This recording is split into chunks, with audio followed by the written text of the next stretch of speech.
कई लोग कहते हैं बता दो महाराज भगवान होता है कि नहीं। अच्छा, आपने भगवान देखा है कि नहीं? प्रश्न तो यही होता है। और वही चीज हम मानते हैं जिसको आंखों से देखते हैं। अच्छा, क्या हर वस्तु आंखों से देखी जा सकती है? चलो एक बात पूछते हैं,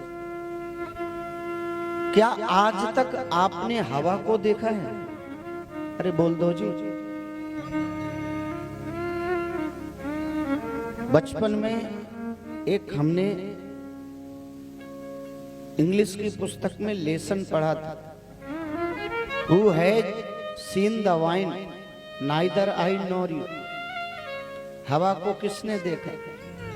न मैंने देखा न तुमने देखा। तो आप कहेंगे कि ठीक है, हवा को हमने देखा तो नहीं, पर जब हवा शरीर से हो तो कम से कम इसी प्रकार से भगवान का भी तो एहसास होना चाहिए। एक बार श्री स्वामी राम तीर्थ के पास में एक राजा पहुंचे। उन्होंने कहा, महाराज जी एक प्रश्न पूछना है, पूछो। क्या आपने भगवान को देखा है? स्वामी राम तीर्थ कुछ नहीं बोले। अच्छा, तो आपके भगवान को देखा जा सकता होगा, सूंघा जा सकता होगा, तो चलो आपके भगवान को चाटा जा सकता हो। तो महाराज जी, जो भगवान आपको दिखाई देते हैं वो हमें क्यों नहीं दिखाई देते?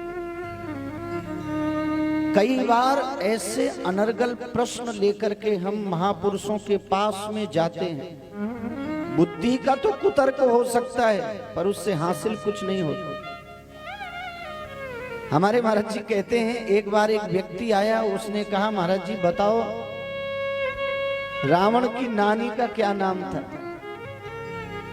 महाराज जी ने कहा, उससे तुझे लेना देना क्या है भाई? अब आज पूछेगा रावण की नानी का क्या नाम था, फिर पूछेगा उसकी नानी का क्या नाम था, फिर पूछेगा उसकी नानी का क्या नाम था। अरे भाई, राम को पकड़ो ना। अभिप्राय क्या है? जो तत्व है उस पे दृष्टि नहीं होती। जो मिथ्या क्रियाकलाप होते हैं हम उनसे जुड़ जाते हैं, पर वस्तुतः पाना किसे है? पाना उस तत्व को, पाना उस परमात्मा को है।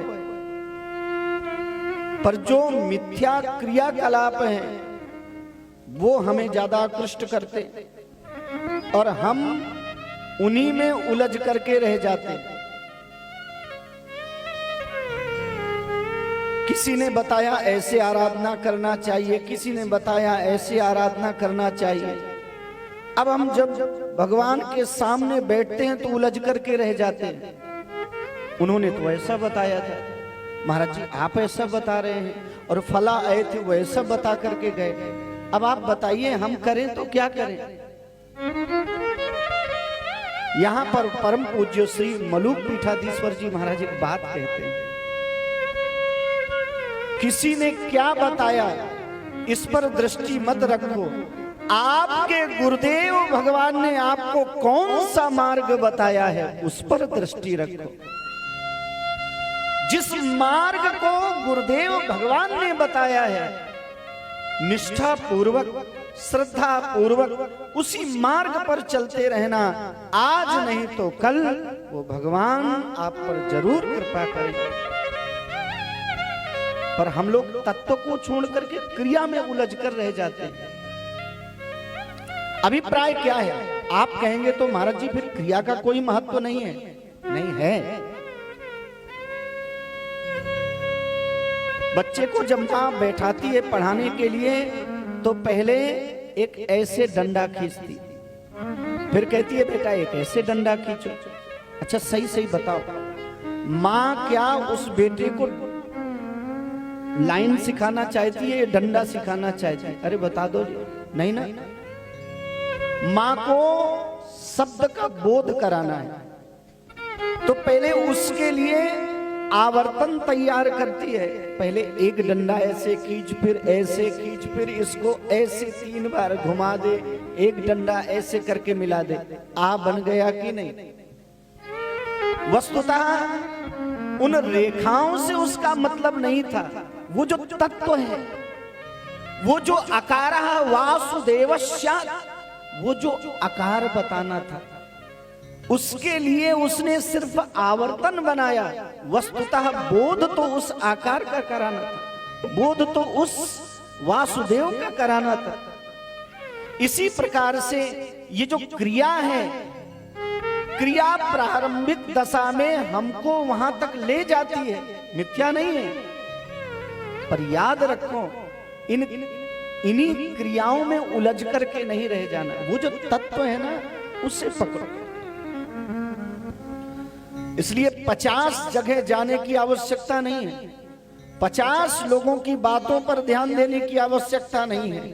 जो आपके सद्गुरुदेव भगवान ने मार्ग बताया हो, बस निष्ठा पूर्वक उसी मार्ग पर चलना चाहिए। आज यही तो होता है, हम उलझ करके रह जाते हैं। स्वामी राम तीर्थ से उस राजा ने भी कहा, प्रभु जो भगवान आपको दिखाई देते हैं वो भगवान मुझे क्यों नहीं दिखाई देते? और जैसे ही ये राजा उठ करके जाने लगा, स्वामी राम तीर्थ ने एक मुष्टिका का प्रहार किया और इतनी जोर से मुष्टिका लगी, उसने कहा स्वामी जी बहुत दर्द हो रहा है। स्वामी जी ने पूछा, राजन आपके दर्द को देखा जा सकता है?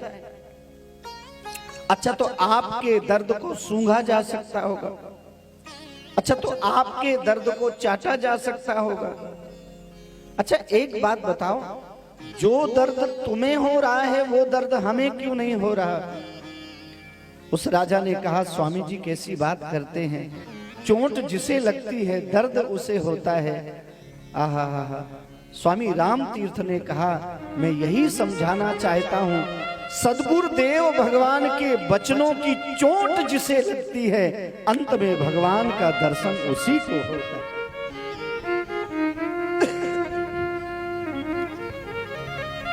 विश्वास प्रहलाद जैसा होना चाहिए।